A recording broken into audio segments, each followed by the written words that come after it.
Hello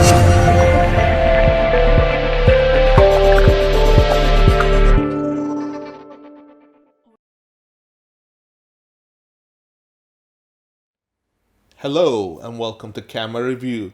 Today we are looking at one of the best lenses for a Micro Four Thirds camera, especially with the announcement of GH5. There's been a big demand in getting the best lenses to capture that 4K quality, and this is the lens that I recommend highly to anyone who's interested.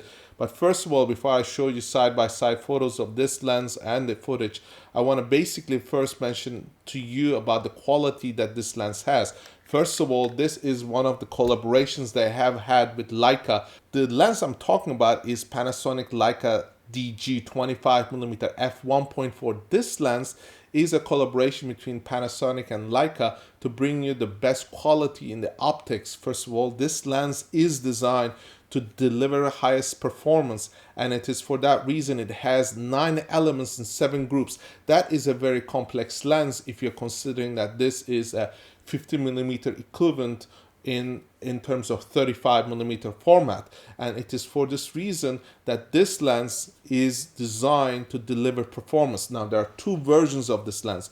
The first version, which is the one that has the aperture dial on top, this one is the one to get because it's a little heavier, but the optics and the design is better.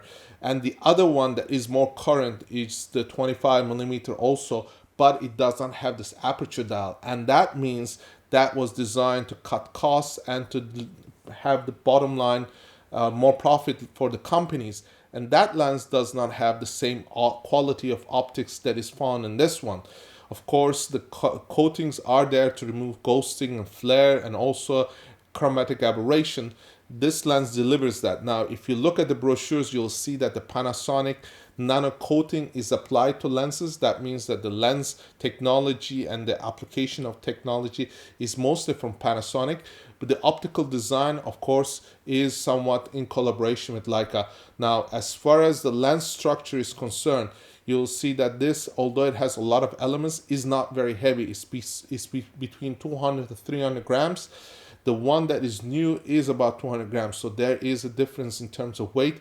It has been made lighter, but the quality here is the issue. And if you want the quality, you might have to bear with a little bit more weight, and that weight is not that significant. Now, if you look on the lens itself, there it goes from f1.4 to f16. At the end of the f16, there's an A letter, and that means automatic. So you set this into automatic. The camera will decide on the aperture setting. A lot of people, the vloggers, use this lens for that very purpose, so that they don't have to remember what the aperture should be, or they do not understand how the camera operates, but it still allows them to film or to make the vlogs. So this is something to consider. Now, one of the things I really like about this lens is this little window that shows you what the distance is in your focus point. So if you are focused at the subject and the subject is at 2 meters, then you know that this is accurately focused, or that helps you to know what your focus distance is. Also, it helps you to adjust your dial, aperture dial, so that it matches your depth of field. Depth of field is very important if you are going to have everything in focus or out of focus. It helps you to do the bokeh.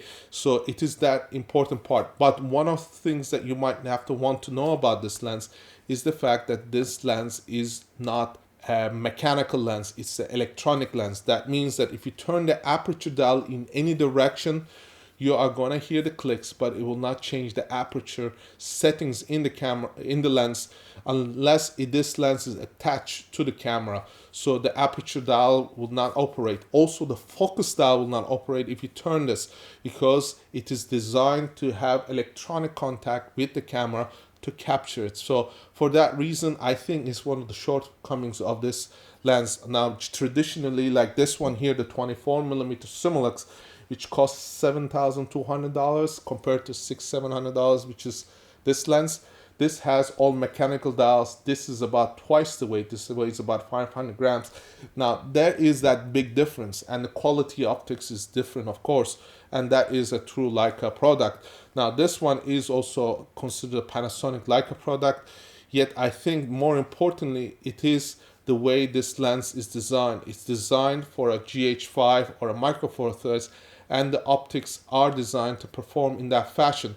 And most of the people who use this lens, they use it for filming. So one of the things they would do is they put aperture setting at automatic and use autofocus or autofocus tracking to track the subject.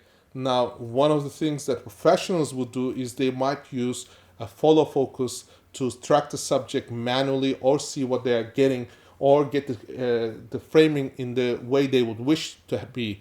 Now, most of the people, they don't know about this, so they would not use this lens in that fashion. But if you were to use this in a manual setting, it is best to put a follow focus ring here, which is at 0.8 gear. And when you do that, you can operate it manually or electronically from a distance, and it will allow you to focus it manually. One of the things though is that it doesn't have hard stops at the end of the infinity or at the closest point. So that means that you would not know you have reached the infinity or you have passed your focus point, and that is one of the drawbacks. So the best way to use this lens is in autofocus or auto tracking mode. And also it is important to realize that this lens is a little heavier than some of the other lenses that are in the Panasonic lineup. So when you compare it to Panasonic Lumix 15 or 20 millimeters, there is a weight difference, but the quality and the optics are a good trade-off, and that quality will serve you for a long time.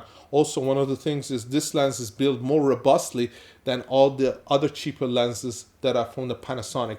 So this is the lens to get if you are going for a 50 millimeter, which I think you need to have in your bag. Now, the other lens which we'll talk about is the 12 millimeter, which I will compare in our next review. I will also compare the differences between using a Simulux from a Leica M lineup and versus this, see how much of a difference that make. And that is something that people have been asking. Does it perform just like a regular Leica lens? And that is something that I will discuss in our next review. And I hope that you have enjoyed this review. Now, I will ask you two things. One is to press that like button and to subscribe. Number two, I would appreciate if you visit that link on the corner that says Patreon. That is our link to our Patreon page where you can make a small contribution for us to make these unbiased and independent reviews, because we are not sponsored by camera companies or camera shops. So we just do our own reviews, our own testing to bring you the most updated information. So I thank you for watching, and I'll see you in our next review.